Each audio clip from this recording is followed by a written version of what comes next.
Hello, my name is James Nevins, and I'm doing my project on antibiotic-resistant bacteria. I'm doing this because I know a little bit about a little bit in the medical field, but I don't know much about antibiotic-resistant bacteria, and it is a topic we covered in my major classes, and it kind of interested me, so I decided to dig a little deeper in it and hope to gain a little more information. So, what is this bacteria? This bacteria are microbials with the ability to resist the effects of drugs. So in turn, that means they're germs that are not killed and that their growth is stopped. So in simple terms, these bacteria can't be stopped at all. In the world of medicine, doctors call to their great threat in medicine and treating viruses, infections, stuff like that, and they just can't treat them at all. So some examples are antibiotic-resistant Mycobacterium tuberculosis, and another one is gram-negative bacteria. As you can see, I listed all of them right here. In the back, right here, this up close and personal of a antibiotic-resistant Mycobacterium tuberculosis. This is what it looks like underneath the microscope. It's pretty cool looking.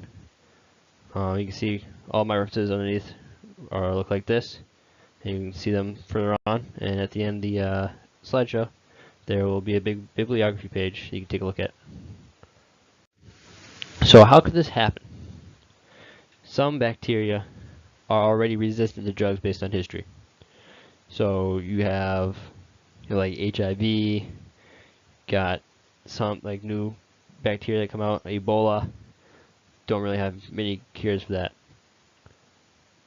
In return, there's nothing you can do in that situation. They're already resistant to it, just how they're made. So some bacteria have a genetic mutation allowing this. So as you can see right here, this diagram, non-resistant bacteria exist. So it means they have the genetic mutation allowing it to be there. The bacteria keep multiplying, and some of the mutations make the bacterium drug resistant. So that's where it comes in, genetic mutation allowing this. So the mutation will allow the drug to survive, and all the other bacteria be killed off, and then the drug-resistant ones will keep multiplying, as you see in this picture right here. This is a very, very bad problem that health professionals face nowadays, and it's when they really need to fight. So, a background of this: since the opioid epidemic started, the antibiotic-resistant drugs have been on the rise.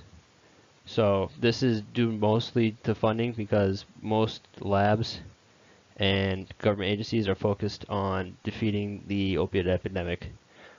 Like FDA, CDC, they're all focused on defeating the opioid epidemic, which is it's prominent across the country, but mostly up in the Northeast, specifically New England, so Massachusetts, Maine, Rhode Island, Connecticut, New Hampshire.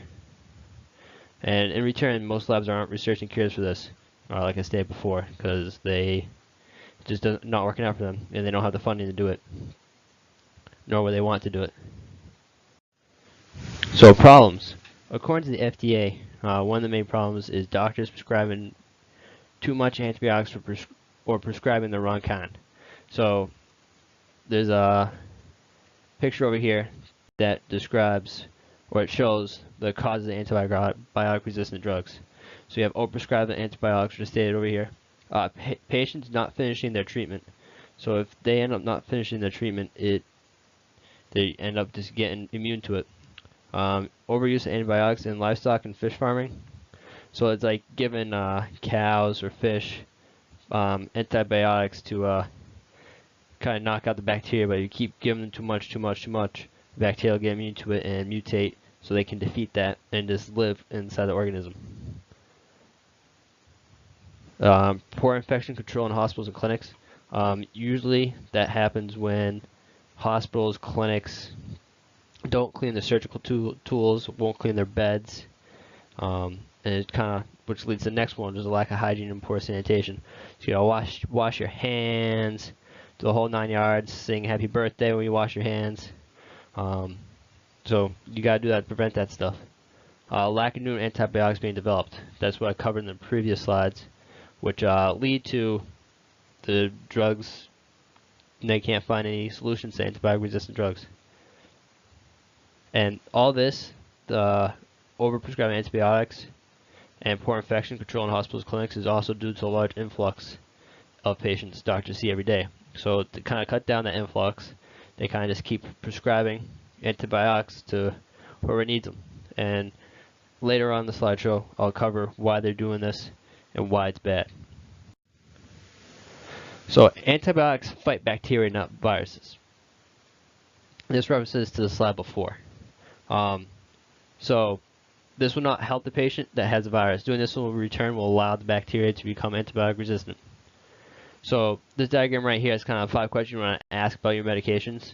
You want to know the changes, so it's like, have any medications been added, stop the change, and why. Continue, what medications do I need to keep taking and why. Proper use, how do I take my medications and for how long. You want to monitor it, you want to follow up with the doctor. And one of the common themes among all these 5 questions is why. You want to know why. Do your own research. You can look it up on Google, but don't trust it. You want to ask your doctor, ask other health professionals, get different opinions from different doctors. Older doctors will tell you a reason why they won't beat around the corner. Newer doctors nowadays still just keep feeding you antibiotics because that's how they treat in med school, is that they want your patients to be in and out in a matter of minutes. They don't want you to keep your patients around. Is there a solution? So, as of right now, there is a solution, but it's very harmful. It's like chemotherapy, which it hurts human cells in the process of being able to defend another infection. So what happens is it'll attack the cells that are infected, but it also attacks the cells that will allow you to defend other infections. So basically, in return, you will be more prone to infections, diseases, just kind of like when you have cancer.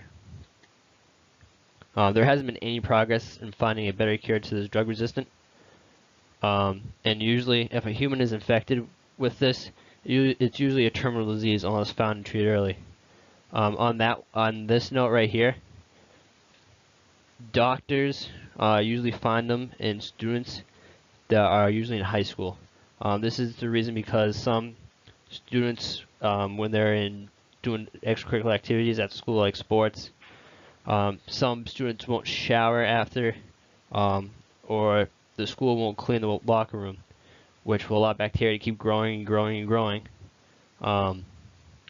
and which will allow them to become drug resistant. And they will get a disease that goes into their skin, and it's like a bunch of black dots everywhere. And if not treated early, you can start losing limbs, which is bad for anybody. You don't want to lose a limb. So you want to make sure you're always cleaning. Some scientists want to increase the drug's action so they can act as a decoy. So if they the drugs in the human body in their cells look like the cells that fight off infections, they attack those and bind to those. They won't be usually antibiotic resistant. So just keep binding to the drugs, the drug cells, allowing it to just wash out the system, and you can fight it with your regular cells that fight infections. So over here, kind of goes along the other slides I've said before. You want to decrease antibiotic utilization. So you want to reduce the infections and outbreaks through improved hygiene and infrastructure, restrict use in agriculture. So you want to kind of more organic, eat more organic food, stay healthy, work out, drink water, eat your vitamins, improve diagnostics. So new methods to identify resistant bacteria can make treatment more effective and reduce outbreaks. So you want to do research, but at the moment you can't research because everybody is trying to fight the opioid epidemic. So identify new targets. Some cellular pathways are hard for bacteria to bypass or modify, making them ideal targets for new antibiotics.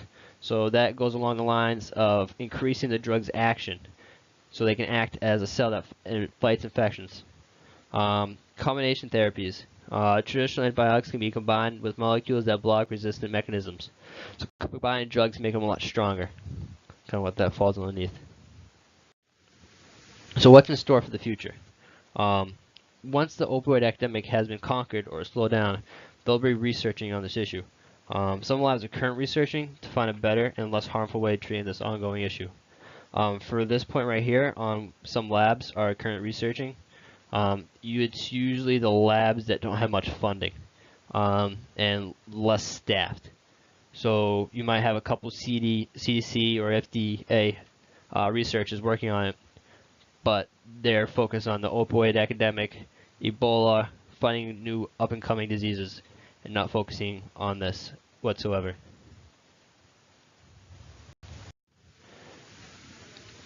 So right here, this is my bibliography page. I got from FDA, other diseases, National Institute of Infectious Control, World Health, FDA, and the CDC. They were all, the ones that were most helpful were the World Health Organization, the Food and Drug, and the CDC. Tufts was more about the research, which was great because they're doing research at Tufts, so it's good to know that some people are actually still researching, trying to find a cure for this. I hope you enjoyed my video. Have a great day.